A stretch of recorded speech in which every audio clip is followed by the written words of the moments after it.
Halo teman-teman, ketemu lagi nih. Hari ini balik lagi sama saya Agus Munawar. Di video kali ini saya bareng teman saya Abdul Latif.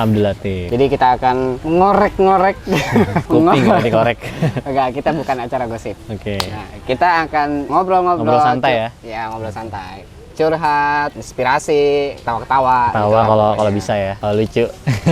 Oke, sekilas tentang Abdul Latif. Jadi saya udah kenal cukup lama. Saya kenal Latif ketika masih kuliah di WIKA Ibnu Khaldun. Saya jurusan Teknik Informatika, sedangkan Abdul Latif Depok jurusan Bogor. apa? Depok Bogor. Enggak, jurusan kuliah. Ekonomi Islam. Ekonomi Islam. Ekonomi Islam. Ya.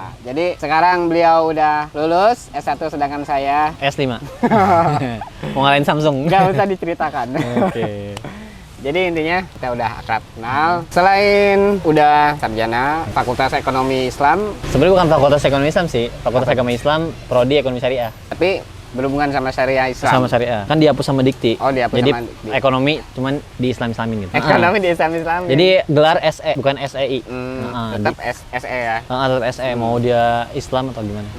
Ini pas banget lagi hujan. Hujan. Oh iya, kita belum ngasih tahu ini kita lagi di mana. Oh iya betul, ini di tempat spesial ya di Cilodong, di Depok ya kan. Ini tempat paling rame kalau misalnya hari-hari biasa pun selain malam minggu. Satu Cilodong. Jadi sebelumnya juga sebelum beliau ini nikah dulu saya pernah diajakin ke sini main. Ya udah sekarang dengan sudah status yang udah berubah. Iya, di bapak. Jadi main ke sini lagi. Alhamdulillah. Oh ya, Latif ini sebelum jadi sarjana, ya beliau ini lulusan ini juga Tiba Aroyah ya. Alhamdulillah, Stiba Aroyah. Stiba Aroyah, Sukabumi ya. Mungkin teman-teman sebagian udah ada yang tahu, Stiba itu sekolah tinggi ilmu bahasa Arab. Jadi harus ini saya ngomong pakai bahasa Arab ini. Cuman qadarullah ya. Bisanya pakai bahasa Cilebut. Betawi, yang penting kita Betawi ya kan. Iya, bisanya bahasa Betawi. Tapi emang Betawi juga ya? Betawi juga. Ya terpaksa lah. Terpaksa. Dia dulu cerita dong, kok bisa masuk Stiba Aroyah? Saya jadi dulu ada bapak. Saya waktu itu yang ngafal di masjid, ngafal Quran waktu SMK. Nah dia tuh katanya dia ngeliat potensi saya gitu dalam belajar waktu itu. Akhirnya dia niat mau biayain saya sekolah. Akhirnya saya dipindahin tuh dari Bogor, pindah saya ke Cianjur. Itu asal usul saya pindah ke SMK di Cianjur gitu. Tadi saya sekolah biasa. Saya diambil sama dia, diambil pihak hak asuh orang tua asuh gitu. Ente punya bapak angkat gitu ya? Bisa dibilang nggak gitu? diangkat-angkat sih tapi ya. Bapak angkat. Bapak asuh gitu? Bapak asuh pendidikan aja. Akhirnya saya diajak tuh sama dia karena dia percaya. Setelah di sana saya lulus, ternyata di sana ada cerita lain tuh sama orang Qatar yang saya udah pernah ceritain itu. Apa tuh? Belum? Oh ya, belum ya? Apa saya lupa? Ya, mungkin teman-teman nggak ada yang tahu. Oh iya, nggak ada yang tahu juga. Saya ceritain lagi ya. Jadi dulu saya pernah tinggal sama orang Qatar pas SMK. Orang Qatar? Qatar asli. Alhamdulillah dia bisa dia cuma bisa bahasa Arab doang alhamdulillahnya. Jadi dia setiap hari ngomel terus. Oh, jadi itu belajar dari omelan dia? Enggak. Saya cuman yes, enam doang gitu. Enggak tahu saya. Saya diomelin nggak pernah masuk ke hati. Padahal itu omelan. Iya. Pas saya inget-inget, jadi saya inget banget saya dulu dikatain Majnun ya, gila gitu, gobi, bodoh gitu. Alhamdulillah saya belum paham tuh. Gini aja. Oke. Jadi anta Majnun. Oh iya. Bagus ya, Majnun itu bagus ya kalau oh iya karena betul. Kan bahasa Arab gitu. Soalnya pakai anta. Oh saya tahu anta ini kamu gitu kan. Majnun, ayo terserah lah apa gitu. Nam. Terus saya biasanya dia ngomong pakai bahasa Inggris buat nyuruh saya gitu. Cuman saya paham, cuman saya nggak bisa nimpalin. Yang saya tahu saya cuma kalau setiap kali misalnya gimana kerjanya ini, saya bilang no problem dong. Saya nggak bisa bahasa Arab gitu. Lancar gitu. Lancar, no problem.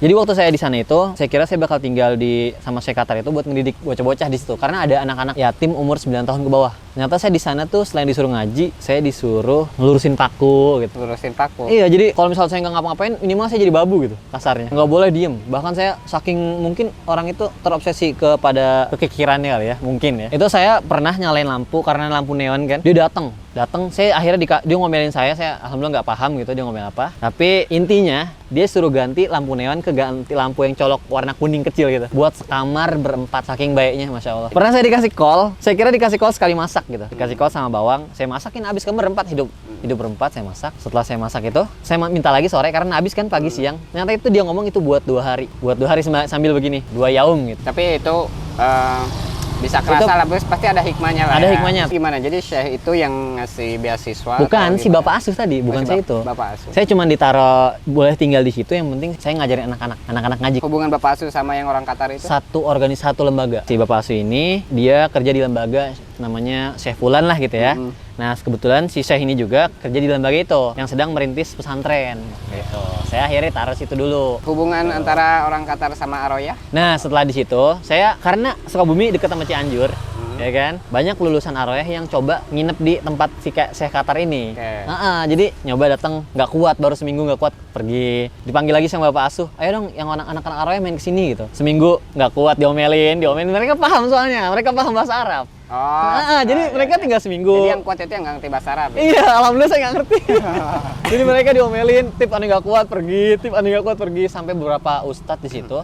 Beberapa ustadz dari Aroyah, teman-teman kakak kelas dulu, akhirnya tip nanti ke Aroyah aja. Jadi itu belum masuk Aroyah? Belum, saya masih SMK. Belum lulus. Belum lulus. Jadi setelah lulus, Nah, baru setelah lulus saya jualan air. Nggak langsung masuk Nggak langsung Aroyah? masuk Aroyah. Jadi saya jualan air. Air apa? Air galon. Itu kan jadi Bapak Asu ini beli depot galon di Jakarta. Oh, depot. Di mana? Di Cianjur juga? Bukan di Jakarta. Oh, dari Cianjur ke Jakarta. Iya, hijrah. Tapi itu atas perintah yang Iya, jadi kan Bapak- saya istilahnya punya utang lah ya gitu istilahnya. Jadi saya ya terpaksa lah, apalagi masih bocah yang punya utang. Ya, Utang budi gitu. ya utang budi lah gitu. Saya jadi nganggu, oh iya aja gitu. Sampai ternyata di Jakarta kehidupan lebih pahit daripada sama saya itu. Akhirnya balik lagi. Akhirnya saya mengundurkan diri gitu. Terserah ijazah mau diambil terserah gitu. Karena saya diancam ijazah diambil nih. Kalau misalnya nggak mau ikut saya. Oh, iya. Gitu. Akhirnya ya udah nggak apa-apa diambil. Saya pulang, saya ketemu sama saudara saya.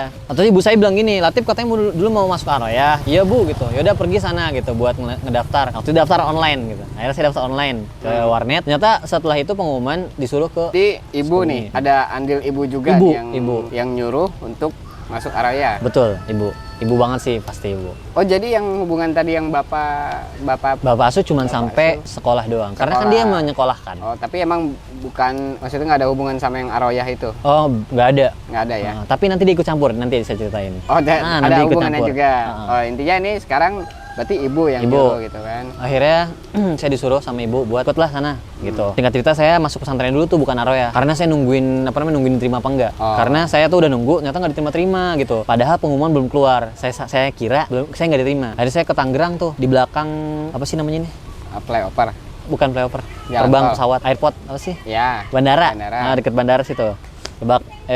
Tangerang sana. Terus ternyata kalau udah lolos 3 hari di pesantren itu, saya ternyata diterima dari Aroyah. Nah, ternyata kertasnya tuh ada 3 lembar. 1, 2, 3. Kertas pertama tuh nggak ada nama saya. Ternyata kertas kedua, iya. Di internet tuh kertas kedua. Nah, setelah itu baru tuh si Bapak Asu tiba-tiba muncul. Karena dia ngeliat nama saya di situ, Abdul Latif bin Bambang. Tiba-tiba muncul. Ayo Latif, berangkat gini. Pokoknya saya dimotivasiin sama dia. Cuman saya ingat, dia pengen saya belajar buat ditarik nanti ke pesantren dia. Terus saya bilang, saya nggak mau, Ustaz. Saya di sini aja gitu bareng saudara-saudara saya gitu. Kalau ujung-ujungnya dalam hati saya, kalau dalam ujung-ujungnya nanti ditarik lagi gitu. Akhirnya saya nggak bisa, saya pengen hidup bebas sebenarnya gitu, belajar bebas gitu. Tapi kan tarik-tarik sana sini kan nggak enak gitu. Akhirnya dipaksa. Akhirnya sih sebenarnya sih yang ngeluluhin hati saya ibu. Soalnya gini, waktu saya daftar saya bilang, Bu saya nggak diterima. Itu saya ngeliat ibu dari pagi sampai sore itu di pojokan mikirin, kalau Latif nggak diterima ya gitu. Soalnya gini, secara nilai di pendidikan SMK nilai saya bagus. Oh, padahal itu di lembar ketiga. Iya itu akhirnya Bu bisa nih udah. Ada yang terima ke sana. Kesana. Sebelum kesana sebenarnya saya nggak punya duit karena kan tuh ekonomi parah lah gitu ya. Nah akhirnya ada BPKB, nggak tahu punya motor siapa gitu. BPKB orang nggak tahu siapa sama orang tua diberaniin datang ke salah satu imam masjid di Depok Buat? ngegadein BPKB itu. Akhirnya dipaksa sama ayah udah tip. Itu untuk ongkos ke sana gitu. Pokoknya ongkos ayah, atau kehidupan sehari-hari gitu. ongkos ke Aroyah. Bismillah tip. Ayah akhirnya nyari tuh orang imam itu digadein. Alhamdulillah imam itu percaya. Ya udah dikasih lah 300.000. Walaupun motornya nggak ada gitu. Motornya nggak ada. Tapi BPKB-nya Iya ada. betul. Assalamualaikum. Pokoknya benar-benar itu. Akhirnya ada dikasih 100.000. Ini 100.000 berangkat sampai Aroyah tinggal 20.000 pokoknya. Nah, 20.000 itu buat setahun. 20.000 buat Setahun. Jadi saya ngeliat teman-teman jajan nggak ada masalah karena saya udah terbiasa hidup keras kan sebelumnya. Maksudnya Gimana 20.000 setahun? 20.000 setahun. 20.000 setahun. 20.000 setahun itu buat beli buku tulis. Itu tahun berapa 20.000 setahun? Tahun 2012. Kan tahun 1800 berapa gitu. Tadi gini alhamdulillahnya. Jadi sebenarnya saya tuh kalau Bang Mula udah kenal lah gitu. Saya tuh orangnya nyerocos mulu kok gitu kalau ngomong. Terus sok kenal sok deket gitu. Punya sifat kayak gitu. Gampang temenan gitu. Nah, itu dia dari situ. Deketin. Bukan deketin, bukannya deketin, emang deket. Mereka nggak, saya juga nggak pernah ngasih tau saya miskin nggak gitu nggak. Tapi mereka tiba-tiba ngasih. Terus beberapa ustadz juga mungkin ngeliat gitu, ngeliat langsung. Ini kenapa nih bocah cuma buku A1 biji doang. Panggil saya dikasih duit gitu. Ini buat beli buku. Dari kepahaman itu saya bisa bertahan. Pernah suatu ketika ibu saya datang, setahun kemudian datang. sama ayah saya. Saya seneng kan, Abdul Latif ada orang tua datang, seneng banget gitu. Karena apa? Karena rata-rata teman-teman sebulan sekali gitu kan. Dan ketika itu ibu ngasih 100.000 ke saya. Maksudnya orang tua kan gini. Oh, dari yang Setelah setahun kemudian, ngasih 100.000. Ada kan misalnya orang tua ngasih 100.000 karena orang tua khawatir keadaan anak kan. Saya terbalik. Jadi saya dikasih 100.000, saya mikirin ibu jadinya. Ini ibu ada nggak duit gitu. Jadi kepikiran gitu. Gimana jadi terbalik gitu. Oh, sampai lulus. Enggak, ibu datang lagi setengah tahun kemudian wisuda datang. Oke, kembali lagi ke yang tadi. Itu 20.000 setahun. Oke. Kalau makan berarti di sana dapat. Pasti dapat. Di sana 4 sehat 5 sempurna. Oh, di sana udah dijamin makan sehari-hari. Oh, jamin banget gitu gitu kan. Intinya mungkin 20.000 tuh untuk kayak apa gitu, fotokopian kali gitu ya. Iya, nggak ada fotokopi sih. Oh, nggak ada juga ya. Di sana siapin buku semua, disiapin. Tinggal belajar. Nggak pernah nyantren. Belum kesana aja, bukan nggak pernah. Di sana luas banget. Main lah kesana. Paling diusir. Terus ngapain tadi nyuruh ke sana? Kayak tip Aroya, berarti dia sistemnya beasiswa ya? Beasiswa full. Full beasiswa? Sekarang enggak. Sekarang apa? Waktu ente dulu berapa lama? 2 tahun. 2 tahun? Diploma masuknya diploma. Pokoknya itu ada tesnya dulu ya? Ada tesnya. Masuknya. Jadi pas angkatan saya ada 2.000 lebih orang yang dites, diterima 150. Dari 2.000 terima 150. Tesnya apa aja? Tesnya mental sih. Jadi sih bukan bahasa Arab. Bukan. Kamu gini ya, Justru, kamu gini ya. walaupun kita belum bisa bahasa Arab ya. Malah yang diterima kebanyakan yang nggak bisa bahasa Arab. Karena malah kan yang mau belajar ya, sosokan, yang sosokan nanya pakai bahasa Indonesia, dijawab pakai bahasa Arab, itu pasti dah bakalan gitu. terima. Iya. Oh, jadi yang dinilai mungkin attitude kali ya? Betul. Pasti. Karena malah kebanyakan di angkatan saya itu anak SMK, STM. Oh, SMK itu maksudnya yang backgroundnya sebelumnya bukan pesantren. Iya, gitu bukan. Kan. Itu lu SMA kan, maksudnya udah lulus SMA baru situ kan. Terus abis lulus dari Aroya, terus kan masuk UIK ya kan? Iya, betul. Universitas Ibnu Khaldun kan? Itu bagaimana prosesnya itu? Nah, apakah beasiswa juga atau? Alhamdulillah beasiswa lagi. Beasiswa lagi? Beasiswa lagi. Jadi Aroya itu menyiapkan orang-orang yang siap mengambil mereka setelah lulus. Oh, jadi dari Aroya itu emang dari UIK emang ngambil? Sebanyak waktu itu 40 orang yang mau kuliah di UIK. Jadi di angkatan saya itu cuma 1 orang doang yang nggak nerusin kalau nggak salah. Nggak nerusin kuliah? Jadi sisanya tuh beberapa orang ke Mesir, ke Sudan, kemudian ke Madinah, ke Libya, sama ke UIK, paling banyak UIK.